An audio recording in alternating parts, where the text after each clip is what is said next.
خير أمة أخرجت للناس تأمرون بالمعروف وتنهون عن المنكر وتؤمنون بالله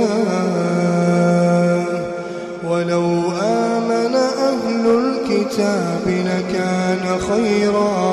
لكان خيرا لهم منهم المؤمنون وأكثرهم الفاسقون.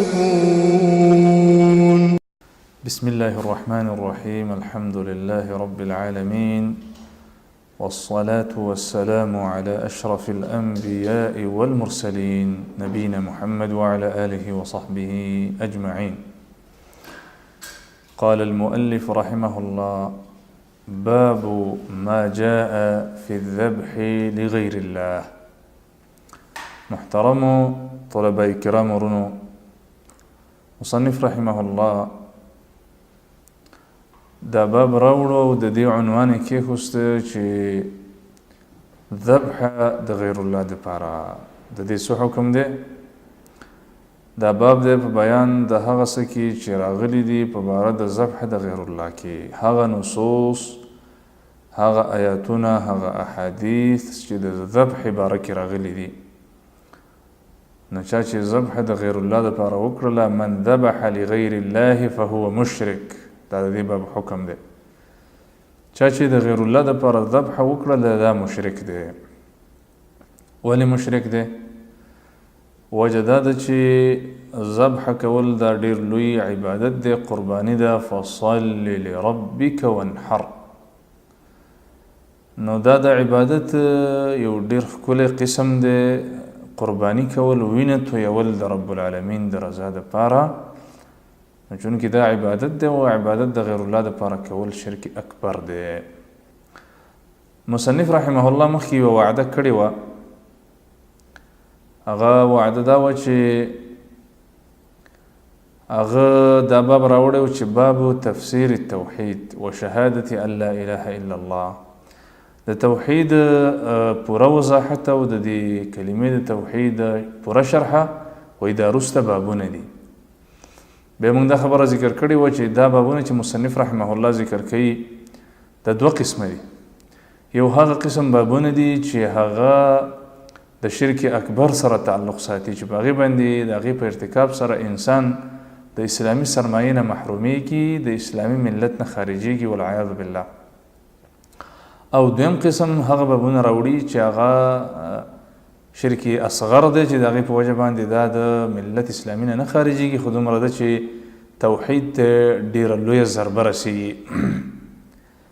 دلته یوه قاعده واوره او په دې باندې بیا نور احکام قیاس کوه.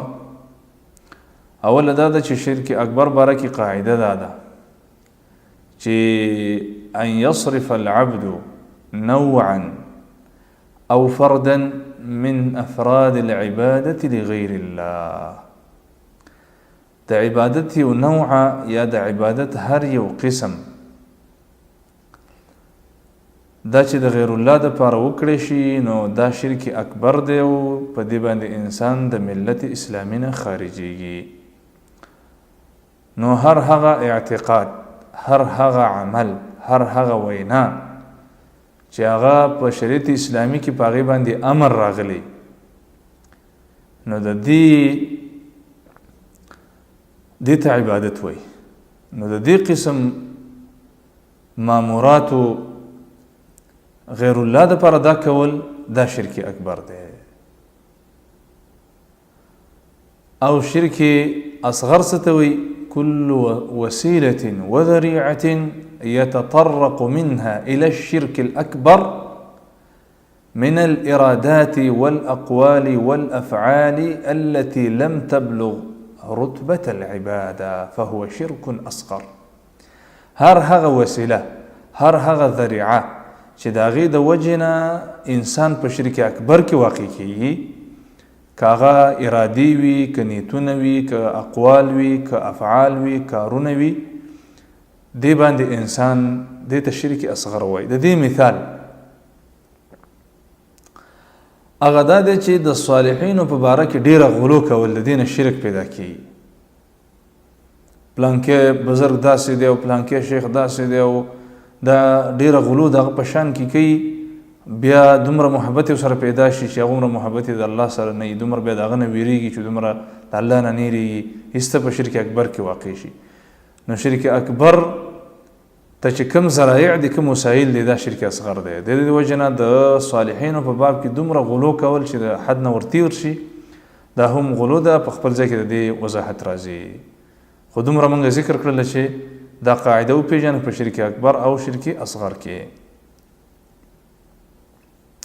نو مصنف رحمه الله اوس دا باب راوړي، باب واضح دی چې دا باب دی په بیان د ذبح د غیر الله کې. چا چې د غیر الله دپاره ذبح وکړله فهو مشرکون، دا مشرک دی. ولې؟ ځکه چې دا عبادت دی او عبادت د غیر الله دپاره کول شرک دی. نو زما محترم ورونو، تاسو سوچ وکړئ، هغه بدبخته انسانان چې په دې زیارتونو کې ذبح کوي، هغه بدبخته انسانان چې پیرانو ته ذبح کوي، د هغوی د نزدېکت دپاره دا کټاس مشرکان دي، د په اسلام کې حصه نه لري. او دا ولې عبادت دی؟ د هغې دلیل دا دی وقول الله تعالی، د الله دا وینا قل ان صلاتي ونسكي ومحياي ومماتي لله رب العالمين. ته اعلان وکړه چې یقینا زما منځ، که نفلي لمنځونه که فرضي لمنځونه، که نفلي عباداتي که فرضي عباداتي، ونسكي او زما ذبحه. مفسرینو د دې معنا کړې ده ای ذبحي، زما ذبح کول، ومحياي او زما جون، ومماتي او زما مرګ، لله رب العالمين. دې کې څومره د عبادت انواع چې دي، دا به ټول د رب العالمین دپاره خاصي. لا شریک له، الله شریک نه لري، نه په ذات کې شریک لري، نه په صفاتو کې شریک لري، نه په افعالو کې شریک لري، نه په ارادو کې شریک لري. الله خالق دی، نو ټول مخلوق دی، مخلوق د خالق سره نشي شریک کېدلی.